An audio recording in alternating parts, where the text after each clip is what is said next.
Au cœur du vignoble de Charente se niche Chabram au Carré, une ancienne école qui a ouvert toutes grandes ses portes à l'art. Pour accueillir les visiteurs, une fresque immense imaginée par Kegrea durant un mois de résidence. Car c'est cela Chabram au Carré, un lieu dans lequel les artistes résident, créent et exposent. Chabram Carré est une association pour la promotion de l'art contemporain qui est venue s'installer dans cette école après que l'école est fermée, faute d'enfants. Et donc on a redonné une vie à cette école en la transformant en centre d'art et un petit peu plus tard en lieu de résidence pour des artistes.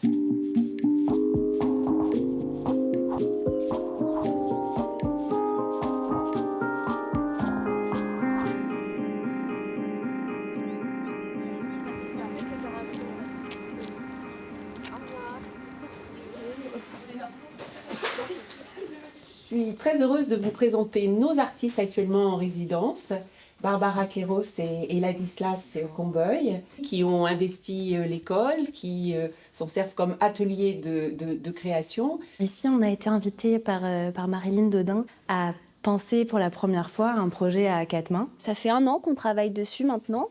Et on voulait aussi tenir compte du lieu, qui est un lieu d'art un peu particulier, parce que c'est une ancienne école, dans un village entouré de vignes à la campagne, ce qui est pas commun pour un centre d'art. On investit le lieu en pensant le lien avec le paysage et la ruralité, le contexte de ce centre d'art particulier, et en faisant le lien aussi avec le domestique, la maison et les éléments qui habitent notre quotidien. On prend ce qu'il y a dans notre environnement quotidien à nous, et donc c'est de la vaisselle, c'est des éléments de décoration. Il y a aussi des éléments du paysage, des vignes qui nous ont été donnés. Ce sera des assemblages comme ça. On ne peut pas faire un dessin en disant ça va être ça. Alors que sur les autres salles, vous verrez, c'est un peu plus clair. On va peut-être se lever pour aller dans la première salle de classe. Ah, peut-être qu'on peut en parler avant, je ne sais pas. Non, bon, allez, on y va. L'idée, c'est vraiment d'amener des gens qui ne sont pas habitués à rentrer dans des musées, dans des galeries, dans des centres d'art, de venir à la rencontre d'œuvres et d'artistes. Alors ici, c'est ce qu'on appelle la salle des sols. Comme vous pouvez le voir, ce n'est pas encore tout à fait installé. On a décidé de faire un plancher en plâtre. On aime bien cette absurdité aussi de faire un sol qu'on ne peut pas utiliser finalement, qui est trop friable pour que ce soit utilisable. Et inversement, on va utiliser des tapis pour les remettre au mur, donc comme une peinture classique qu'on va remettre au mur. Donc là, on a fait un premier jet.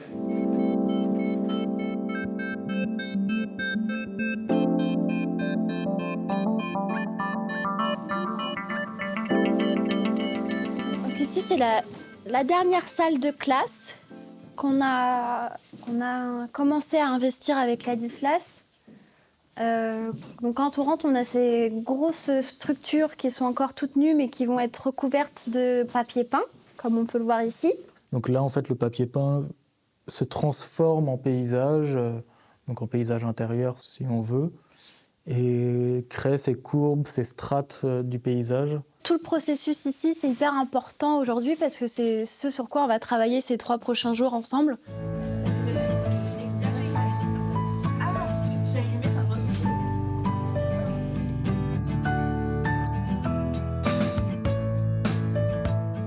C'est très important, surtout pour ces élèves-là qui sont déjà en milieu rural, d'avoir accès à la culture, à l'art. Avec les 2 artistes-là, ça devient vraiment quelque chose de possible. C'est vrai qu'on n'en parle pas souvent, l'art contemporain. Je trouve ça intéressant de le remettre à l'avant. Et je trouve que c'est une très bonne façon aussi de s'exprimer.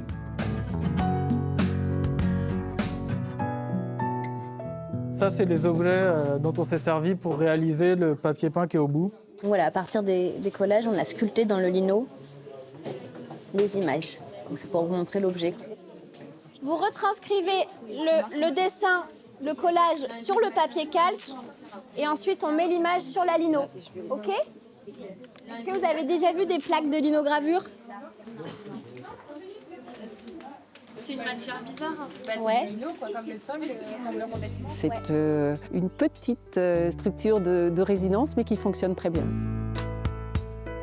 C'est vrai que là, en travaillant vraiment in situ, les choses s'affinent, bougent encore. C'est là qu'on se dit que la résidence a un vrai intérêt. C'est quelque chose qui intéresse beaucoup les artistes parce que ça permet vraiment d'être dans une bulle. Le fait d'être au milieu des champs, au milieu des vignes, ça influe sur la proposition. Et c'est comme ça qu'on a construit vraiment le projet d'expo. C'est grâce à ce qu'il y a autour du centre d'art.